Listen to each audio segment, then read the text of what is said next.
I know there's a lot of excitement around giving Vice President Kamala Harris a favorable House and Senate going into her first term as president.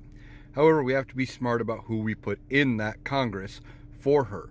Now, what am I talking about? Well, in Georgia's 11th congressional district, there is a Democrat, Katie Stamper, who is running for that seat, trying to unseat Representative Loudermilk, who is the incumbent Republican for that seat. Now, in 2022, Loudermilk won the seat by 67 percentage points, or he had 67% of the vote.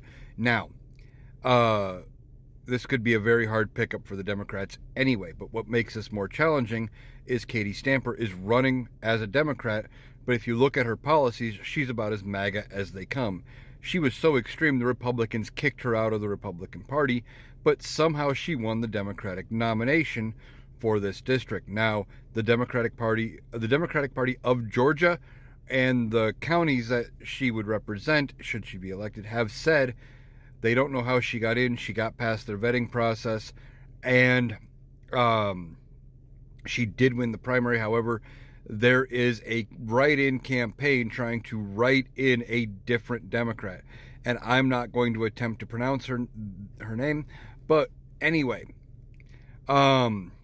there's another Democrat that they are trying to write in. If you live in that district, make sure you look into it, find out who is running in that district for the write-in vote, and make sure if you are voting for the Democratic candidate, you write in the right person and you spell their name correctly.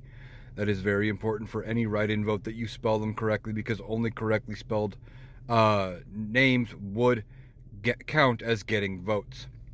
So just be careful. I'm hoping this is the only district where the Democrats have an issue like this, but this isn't the first time this has happened. This has happened in several other state-level districts where someone ran as a Democrat and then switched their party affiliation to Republican after they got elected, to give Republicans even more control.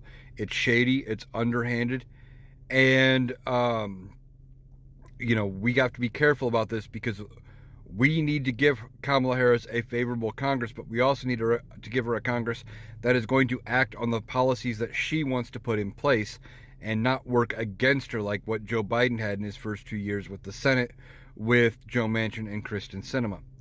So just, if you're in the 11th district, for Georgia, look into this. And for anybody who is considering voting Democrat down the ticket, just look into who you're voting for. Make sure they are actually aligned with what we need in the Democratic Party, and we don't have any other people running as Democrats who really aren't.